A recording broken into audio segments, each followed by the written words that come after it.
Hey guys, what's up? It's Alex at Ingage, and let's build some pages that make your presentation feel like an interactive video. All right, so I've opened the presentation and we're here in the storyboard. Let's take a look at the last section called Our Commitment.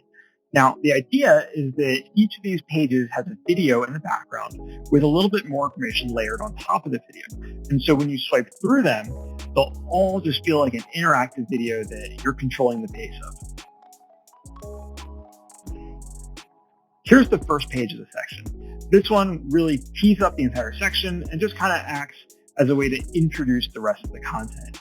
So we've put our logo on it. We've got our branded racing stripe across the top. That's just an image we pulled in from an external graphics editor. Then we've got a video in the background.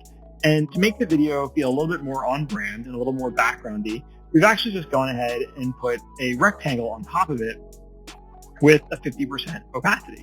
And so you can actually get that and dial it in however you want.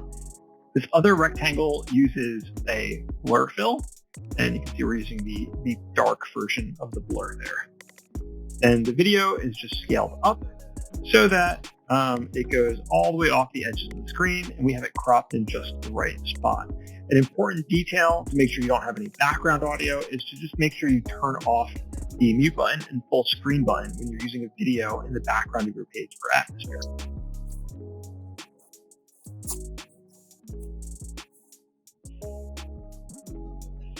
All right, here's the second page of the section. Here we're using another video in the background, and now we're layering our content on top of it and establishing a nice text hierarchy. So we're using this small kind of header text to just reposition the name of the section. And we set it in our light blue brand color just to make it recede into the background a little bit more. We're using character spacing to get those letters to be nice and spaced out. And yeah, that way you've got a little bit of anchor in the top here, but the real focus is on the text here that we've set at a nice big bold 48 points. Now in here we've got two different styles of text, and the rest of our text is set in 24 points. It's a presentation, so we believe that text should be quite large and legible, so if you're showing it to somebody from a few feet away, they have no problem reading it. So we've added a media button simply by going down to buttons and choosing media.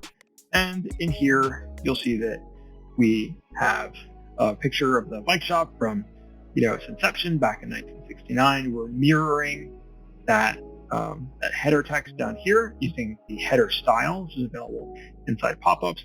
And we've gone with the most landscape layout available for the photo, because that really just kind of shows everything and looks nice on the page. Now, of course, you're not limited to one button. You can have as many buttons as you want. You can even have videos inside your buttons, and you can create a really video-rich experience this way. Now, a great workflow after you make your first page is just to right-click on it in Storyboard and choose Duplicate. Then, you've already got all of your text set up.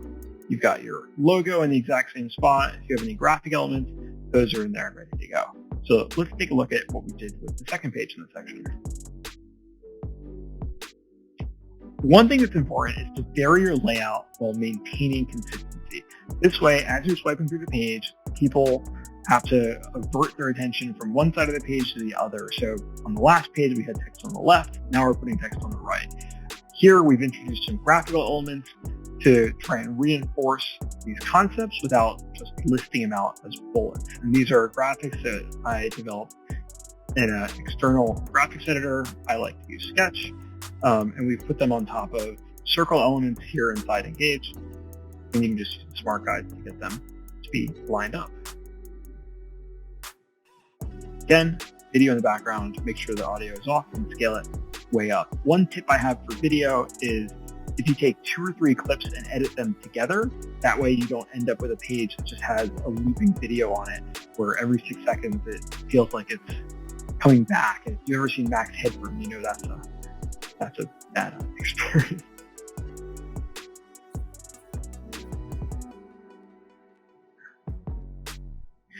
All right, and so our last page is a lot like our first page. you can really go back and forth and create an entire section like this, move things around, and it's really lovely, especially nice on an iPad with a gorgeous screen, high graphics. It's really lovely on an iPad with a gorgeous screen and the iPad's amazing ability to play video at a high frame rate.